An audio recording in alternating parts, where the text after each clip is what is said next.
Welcome to Geopolitics Demystified. I'm your host, S.L. Canthan.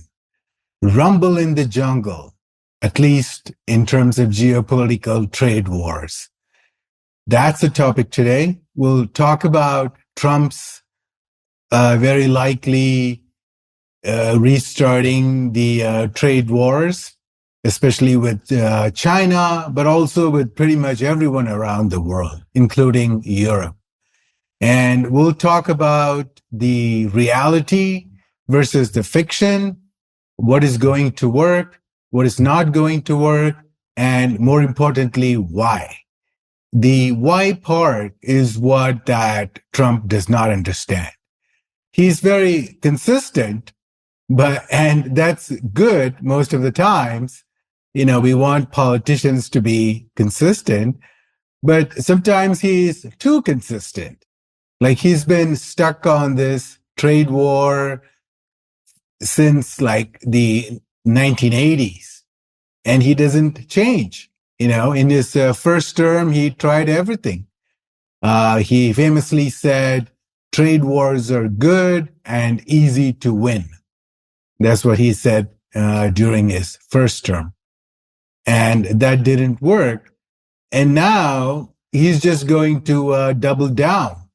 He says he's going to increase the tariffs on Chinese goods to somewhere between 60 to 100%. And then he said if Europe doesn't play along, the US will impose 100 or 200% tariffs on Europe. So, this will probably also affect other countries like India and Vietnam. Basically, whoever has trade surplus with the US is going to be targeted by Trump, right? And but does it work? You know, so let's see how it's not working. So, for example, in 2016, when the year that Trump got elected the first time, the U.S. imported $2.2 trillion of goods from the rest of the world. And fast forward to 2024, this year it's going to be $3.4 trillion of goods coming into the U.S. Okay, that's a 50% rise, 50% increase since 2016. And Biden has had all the tariffs on Chinese goods. You know, so Trump first started out a little bit on just a small fraction of the Chinese goods. And soon he had 25%, on the average, 25% tariffs on all Chinese goods. And Biden, when he ran for the election, he said, oh, it's going to be bad for the American consumers. The regular American people are the ones who are paying the tariffs. But what did Biden do? He just continued all the Trump tariffs. And then Biden also launched a severe sanction war against China, you know, especially in the high-tech area, semiconductor chips and semiconductor equipment and all that. So theoretically, the U.S. Trade with China should have decreased a lot. But what happened? From 2016 to 2024, on the average, the U.S. has imported $450 billion of goods from China. And it goes up and down a little bit every year, but it's pretty much on the average about $450 billion. So nothing really changed. Furthermore, what happened was the U.S. is simply buying Chinese goods through other countries, right? So China's, the exports to countries like Mexico, Vietnam, and India have skyrocketed. over the last 6, 7 years.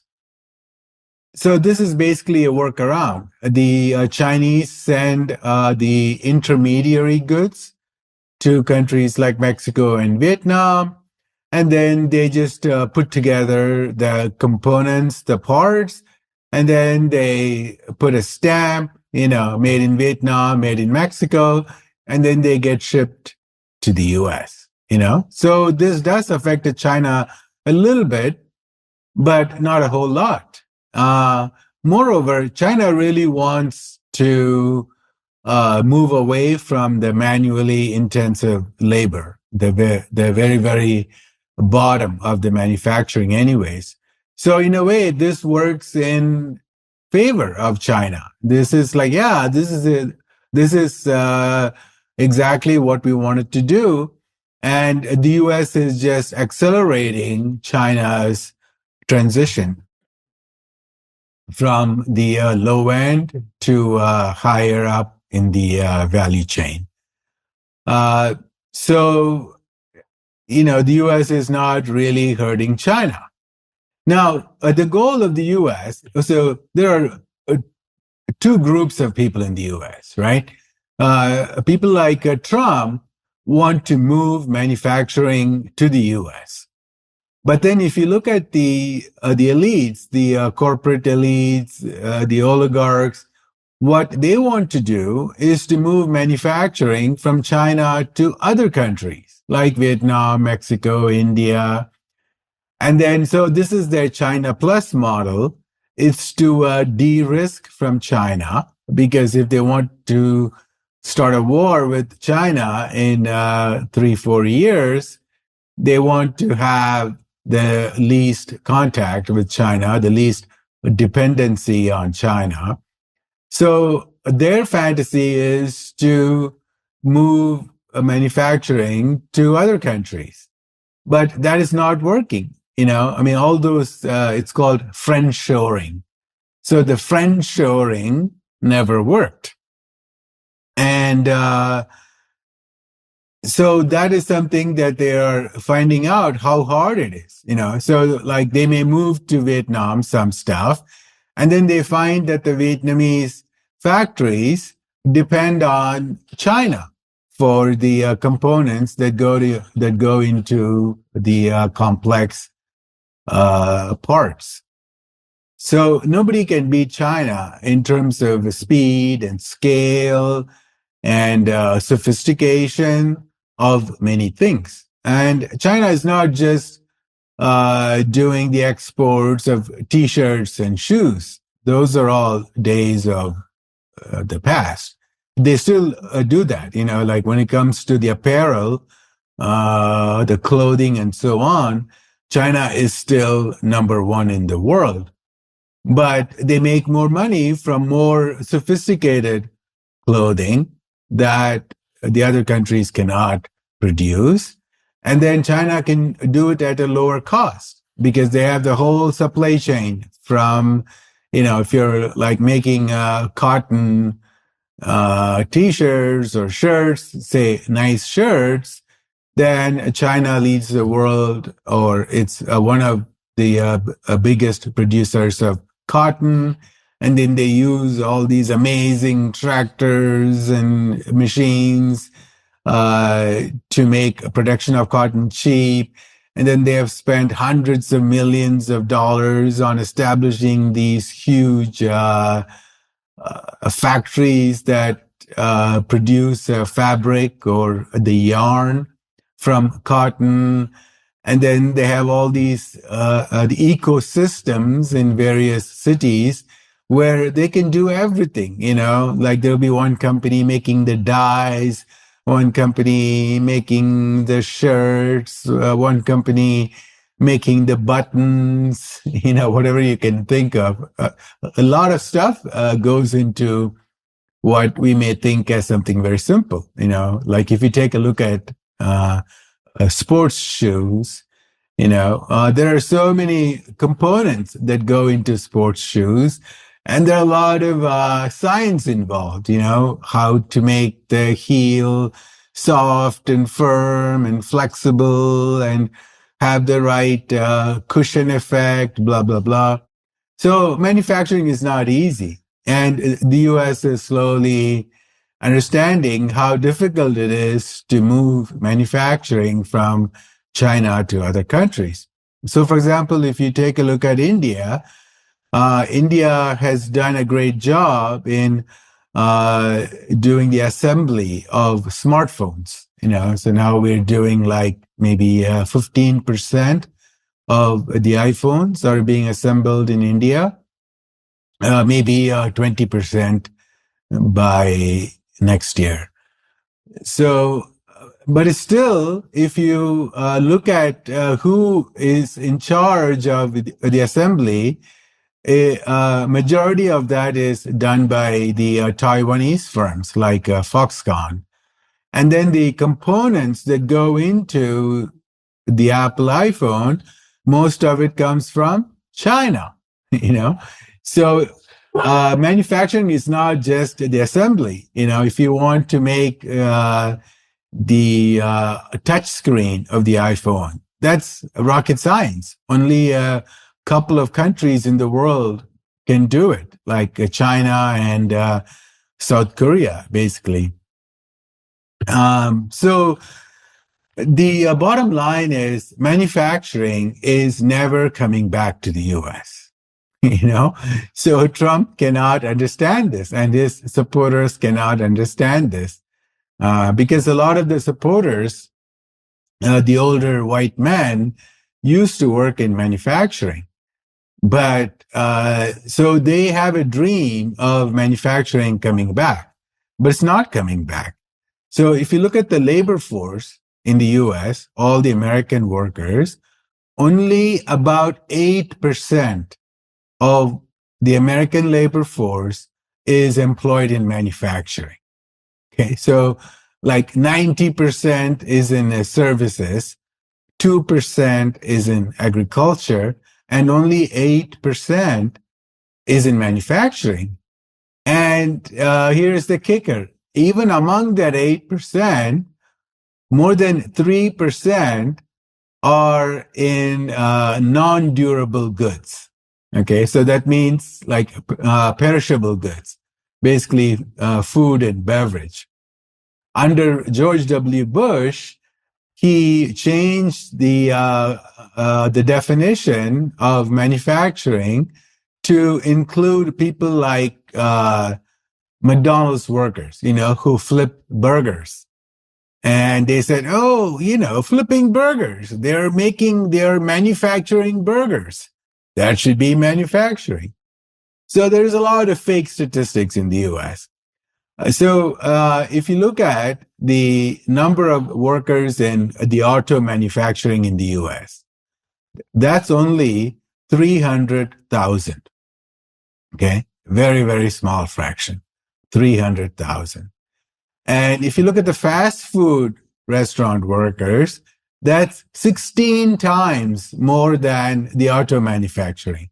So 4.7 million people work in fast food restaurants in the US.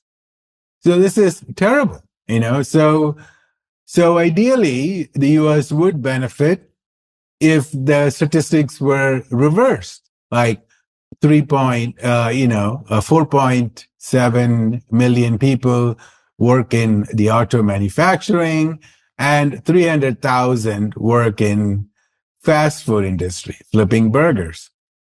But unfortunately, it is the reverse, And in manufacturing, the West has fallen behind so much after 40 years of deindustrialization. For example, China is now leading the world in terms of the electric cars and the electric vehicle batteries. And Europe and the US don't even have the technology to make world-class batteries anymore. So now the EU says we're going to force China to transfer technology to the Europeans so that Europe can make the EV batteries. Can you believe that? So this was what they accused of China doing back in the 1990s when China was very, very poor and very, very underdeveloped. And now Europe is trying to steal Chinese technology. So that's the situation we're in. And people like Elon Musk have said, if the US allows Chinese electric cars, then the American auto industry will be destroyed. Okay. So, because if you go to the social media like Twitter X and you search for Chinese cars, wow, they look beautiful, they look amazing, so high tech and very sophisticated, very well done, very high class. And even for like $10,000, $15,000, you can get very, very decent Chinese cars. That would be like the same as an American car that costs twice the money, like $30,000, $40,000. So this is why the U.S. cannot just force China's decline by using tariffs, because people want Chinese products. And they're going to come either directly or it's going to come indirectly. There's no way of stopping it. And there's nobody who can match what China is able to do. And now the smartest way is for the US and Europe to invite Chinese cars or the Chinese car companies to come to the US and Europe and establish factories. So that would create jobs, and then the Americans and Europeans can learn the skills from the Chinese, and it's not just cheap labor anymore.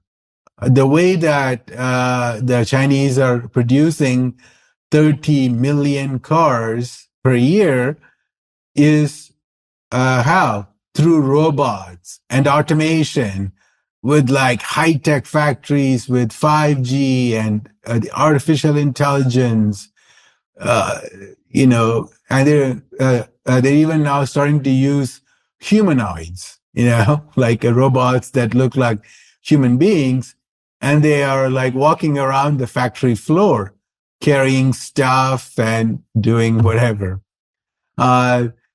And China has been buying more than half of all the industrial robots in the world for the last few years. So if you look at the robot density in China, it's 60% higher than in the US.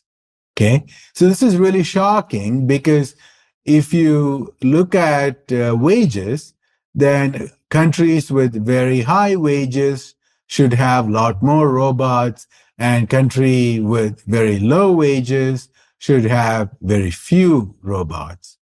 But China is shocking the world. So because relatively compared to the US, the labor cost is cheaper, much cheaper than the US in China. But, China's wages are like 6-7 times higher than in countries like India. So China is in the middle, but just relative to the US, China has 60% more robots per 10,000 employees than the US. So it's called the robot density. And then there's also lack of skills. There's a famous viral video where people ask Tim Cook why he's doing stuff in China. So he goes, well, I don't know what time frame these people live in or where they have been to China, but China stopped being a low labor cost country many years ago. And the reason that Apple goes to China is because of skills. Sorry. So, for example, if you ask, okay, I want some tooling engineers, then Tim Cook says, in the US, I can barely fit a small room, like maybe a few hundred tooling engineers will show up. In China, I can fill an entire football field. Okay, so that's the kind of stuff, and that comes through like vocational schools, and then the ecosystem, a huge ecosystem that generates more skilled workers. It's a virtuous cycle, like you train a lot of workers, and they create a lot of companies and jobs, and those companies, they create more skilled workers, and more skilled workers mean more companies. So like think of the Silicon Valley in the US, and that's like the manufacturing in China. So, and then another problem is that the US companies are obsessed with profits. So if it's not guaranteed to make a lot of money, they don't want to do something, right? But in China, you have the state-owned enterprises, which will do things that are not profitable, but they will do it for the long-term benefit of the country. So, for example, there were these bunch of companies who had already started and who had plans to start more lithium refineries in the US. Okay, so they had plans to start in Tennessee, Utah, North Carolina, blah, blah. And all of them had now been shut down because the price of lithium has fallen by 75, 80% over the last year. But in China, they won't do that because they're like, hey, we need to master lithium. We need to control the supply chain. And we are thinking 20, 30 years in advance. So let's have the state-owned enterprises do it, even if they don't make any profit or even if they have some loss, it's okay, So that kind of long-term thinking is absent in the US. So maybe if the US had state-owned enterprises, okay? So there was this, say, for example, Ford was actually owned by the US federal government. Then Trump can say, hey, well, I'm going to have to hire 1 million people in Ford, and I'm going to make Ford great again. And I'm going to build a lot of automobile factories, right? He can do that. But that's not how the US works because the US is obsessed with free market, small government, neoliberalism, capitalism, you know. So, if you have such strong ideology with the free market, then you're going to lose manufacturing. You're not going to get manufacturing jobs, and you're not going to do a lot of things that are not profitable, like highly profitable, right? Because if the Wall Street guy can make $10 million a day by fudging the stock market, why would he want to invest in a huge factory, wait and hire a lot of people, deal with the hassle, and then make like 5-10% return every year? That's, that makes no sense to the bean counters and the Wall Street types. And so, for example, look at the military-industrial complex. They depend on parts from China. So, if the U.S. wants to make missiles, missile defense systems, or whatever, the aircraft carriers, fighter jets, bombs, and they have to depend on components from China. And this includes not only stuff like the rare earth minerals, but printed circuit boards and actual components that go in there, especially treated metals like titanium, blah, blah. Everything has to be imported from China. So they had like an interview with Raytheon's CEO, and he said, hey, we depend on thousands of Chinese suppliers for Raytheon products. So, you cannot just replace thousands of suppliers easily. And then the US lacks infrastructure. China has like 7 out of 10 busiest seaports in the world. And the seaports are like so automated, so high tech. So a ship comes, it'll get, they will transfer the goods from the huge ship to the land in like maybe 6 hours. The US may take 6 days, right? And then the transportation. China has the best highways, best railways, and the US cannot compete with that. The US has like trains from the 1970s. They go to tech at like 40 kilometers per hour. They cannot compete with China in terms of the infrastructure, which is very essential for manufacturing, right? Because if you want to have manufacturing all over the US, not just on the coast, so like if you want to have manufacturing in Kentucky, Iowa, Mississippi, all that, then you need to have trains that carry the raw materials, and then they carry back the finished goods. And then, so look at what happened in Baltimore. A ship bumped into a bridge, and it's going to take the US 15 years to rebuild that bridge. 15. Okay, China will do it in 6 months. So the US has lost its skills for building infrastructure as well. And then you have the end-to-end supply chain. Okay, so if you take a look at Bide, which sells twice as many electric cars as Tesla, if you combine the pure battery and the plug-in hybrid. Bide sells twice as many electric cars as Tesla does. And how does Bide do that? Bide has like 30 subsidiaries, okay? And each subsidiary focuses on one or multiple components. Like one subsidiary will focus on mining lithium and refining lithium.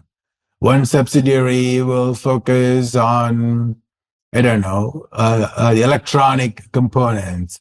One would focus on the tires.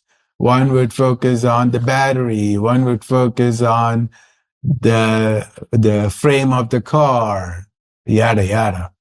So they have mastered the art of supply chain, logistics, that kind of stuff, And also the government has partnership with the private companies in China.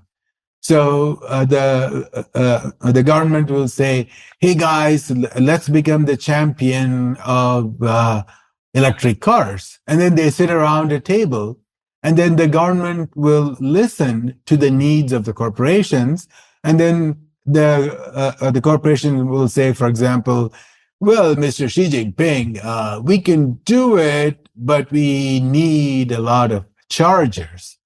Because if we don't have chargers all over the country, then we cannot sell electric cars. Then Xi Jinping works with some other companies, chargers, and then they take, they share the work. So maybe the government builds, 40% of the chargers, and then the private company builds 60% of the chargers. And then you have like millions of chargers all over China. It's true. They have literally millions and millions of chargers in China now. And then for that, you also need more electricity, right?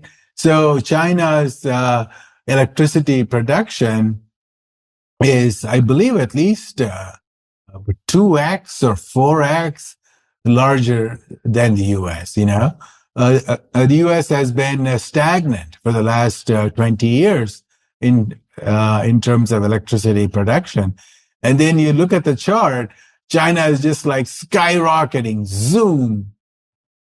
So this kind of holistic thinking of looking at all the different areas that need to work together and form an ecosystem for the manufacturing to succeed.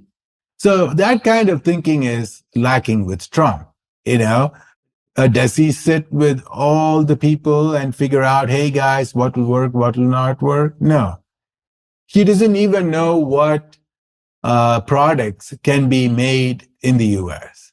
Because if a product cannot be made in the US and you're still putting tariffs on that good, that's like nonsensical, right? Now, the smart tariffs, there is smart tariffs versus dumb tariffs. The smart tariffs will say, okay, we will figure out which items can be made domestically, and then we will impose tariffs only on those products so that the domestic industry can prosper. Okay, so there's logic in that, and that's a good idea. But even that, it should be like temporary, So you're just giving a chance to the domestic industries and the companies to catch up in terms of quality and quantity to foreign competition. And then you slowly remove the tariffs, and then the domestic sector will be strong enough to withstand competition from abroad. So that would be the smart tariffs. But the dumb tariffs is like you impose tariffs on Chinese t-shirts. Why? Nobody is going to make t-shirts in the US. If you're going to put tariffs on Chinese lamps, Chinese sofas, Chinese Wi-Fi routers, those are never going to be made in the US. So you need to have smart tariffs, which Trump is not doing. And then finally, there is the matter of education, So a lot of Chinese people, they go to vocational schools, which we talked about, and that is lacking in the US.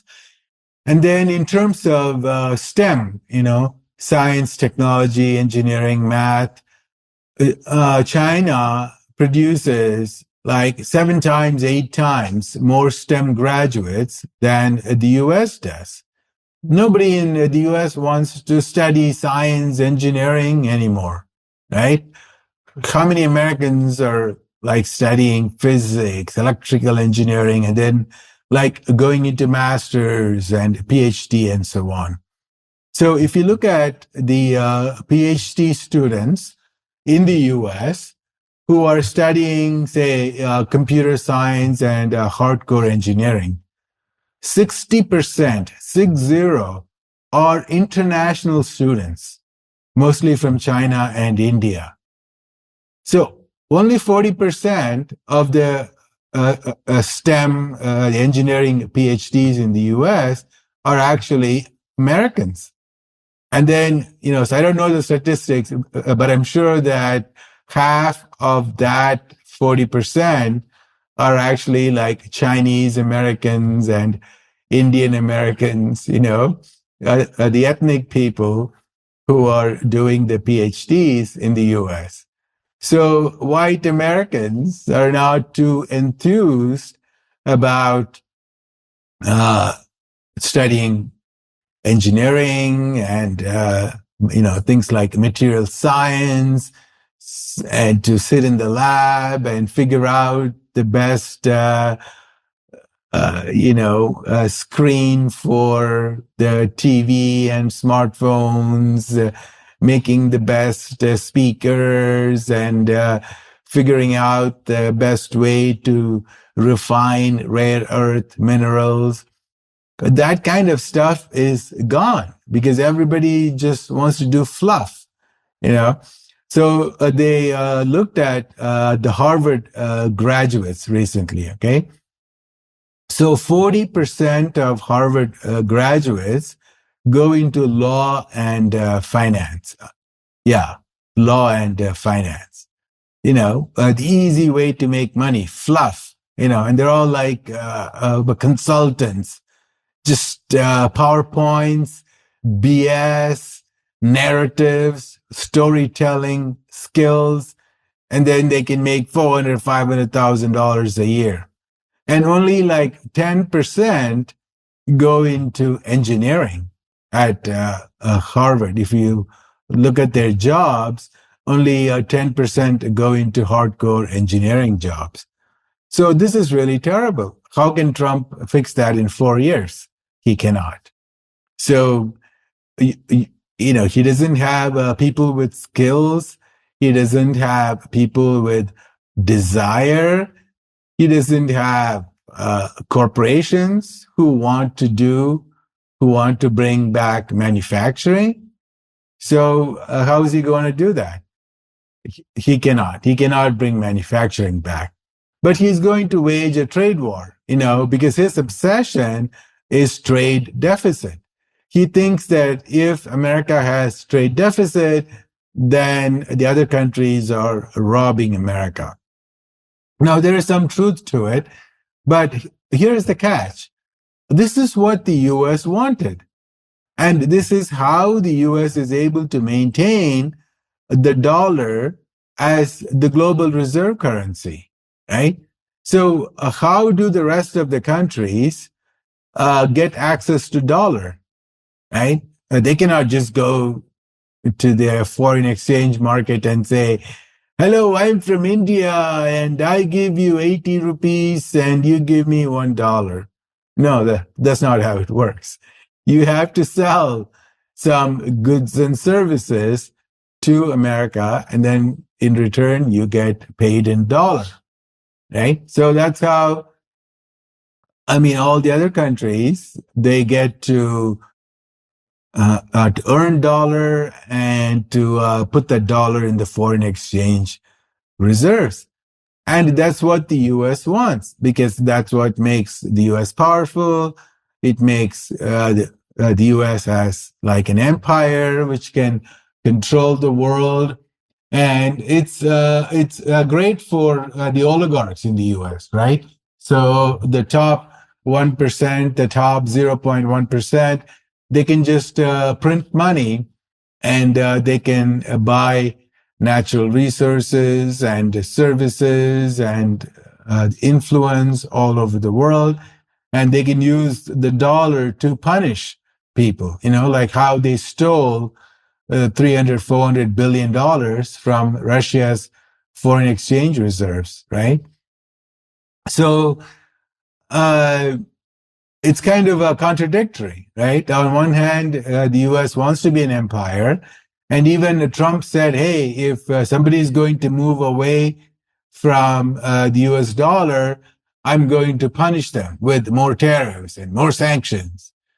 So he wants the US dollar to be the number one global reserve currency, but he also does not want any trade deficit.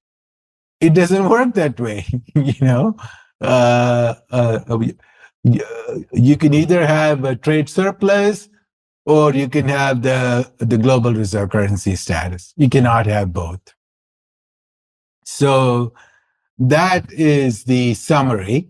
So we saw why manufacturing cannot be brought back and why tariffs are just going to make the life of an average American miserable. So let's see what Trump does. I mean, I think he's going to go ahead. He's not a person to change his mind easily. But we'll see. Maybe China can show some wisdom and figure out some compromise, like Chinese companies making cars in the US and to create manufacturing jobs. So that would be a win-win option. Okay, so that's about it. Thank you for watching. Please like, subscribe, and share it with your friends. And have a wonderful week. See you next time. Bye.